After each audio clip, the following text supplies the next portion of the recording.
Tips buat teman-teman pemula, jangan asal vakum dan isi freon jika teman-teman tidak ingin gagal atau rugi ya.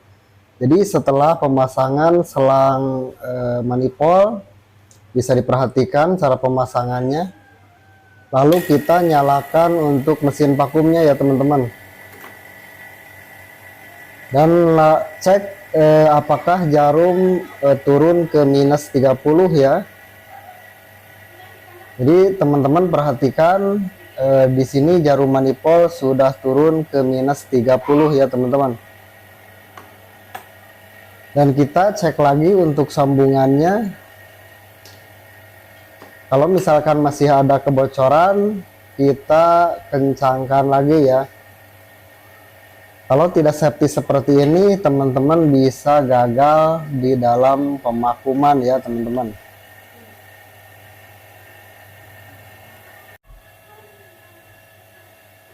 Dan dikala suara mesin vakum sudah halus, kita cek lagi untuk manifoldnya ya.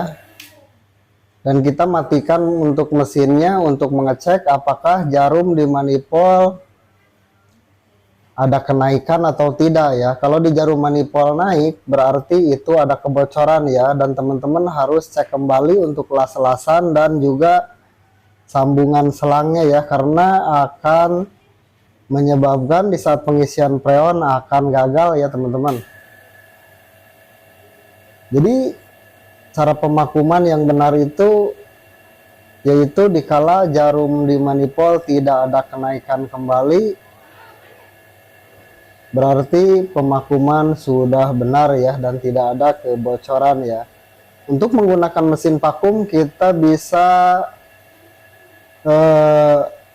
menggunakan waktu selama 15 menit sudah cukup ya untuk pemakuman. Jika dirasa sudah aman, tidak ada kebocoran, dan kita tutup saja untuk di bagian keran manifoldnya ya teman-teman.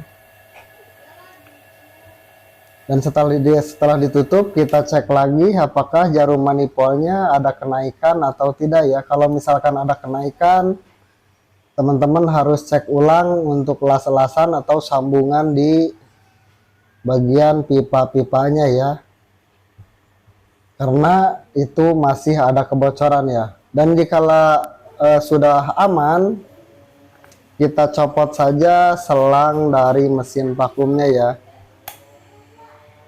Ini seperti ini.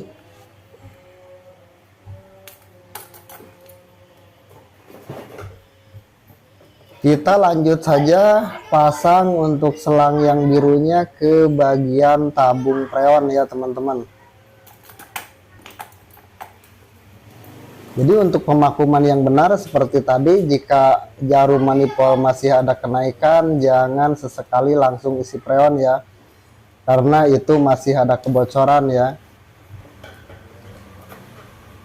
Oke, lanjut teman-teman, kita kencangkan ya secukupnya dan kita buka untuk di bagian tabung freonnya. Dan ini kuncinya di saat pengisian freon pertama, jangan menghidupkan mesin kompresornya ya, biar kompresor aman ya teman-teman.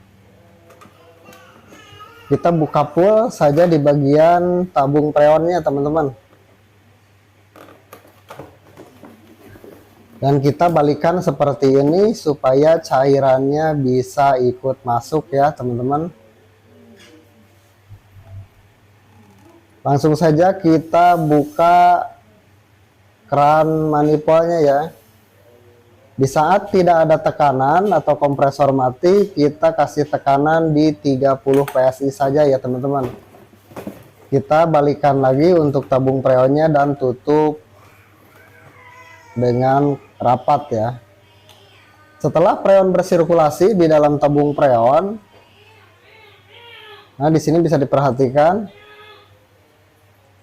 ini sekitaran 30 PSI ya. Sebelum ada tekanan, kita colokkan saja untuk kulkasnya ya, untuk kompresornya. Setelah dicolokkan, biarkan sebentar supaya freon yang sudah masuk bisa bersirkulasi dulu ya.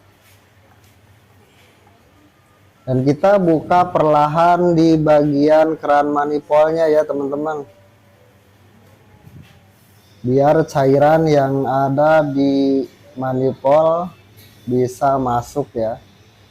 Jadi di saat membuka keran di manifold jangan langsung sekaligus dibuka ya, karena mengakibatkan kompresor jebol ya teman-teman. Jadi ini untuk pemula ya, setelah freonnya masuk semua kita buka full saja seperti ini ya. Dan lalu kita cek ampernya ya teman-teman. Jadi buat teman-teman pemula jangan terlalu berpatokan kepada tekanan PSI ya. Kita juga harus berpacu kepada ampere ya. Ampere jangan melebihi yang tertera di nameplate dari pabrik ya. Kalau ampere melebihi tulisan yang dari pabrik, bisa kompresor tidak awet ya, atau cepat rusak ya. Dan bisa dilihat di sini tekanan menunjukkan 10 PSI ya teman-teman. Dan ampere pun menunjukkan 0,6 ya. Dan di sini pipanya sudah terasa hangat ya teman-teman. Dan filter pun perlahan sudah mulai hangat ya.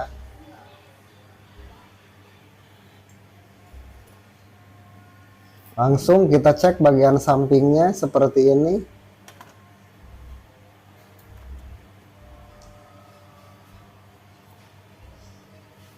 Kalau dirasa sudah hangat, kita langsung cek saja ke bagian dalamnya teman-teman ya.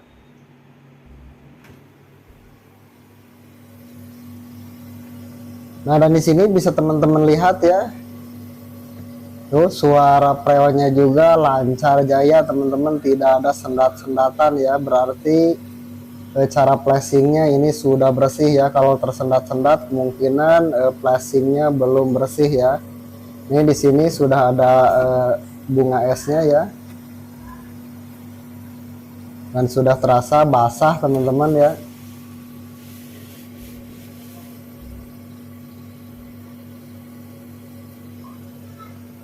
Dan di sini juga bisa diperhatikan nih udah ngebul ya teman-teman. Jadi seperti itu teman-teman cara vakum dan isi freon yang benar dan tidak akan gagal teman-teman ya, saya jamin ya. Oke, terima kasih. Salam sukses.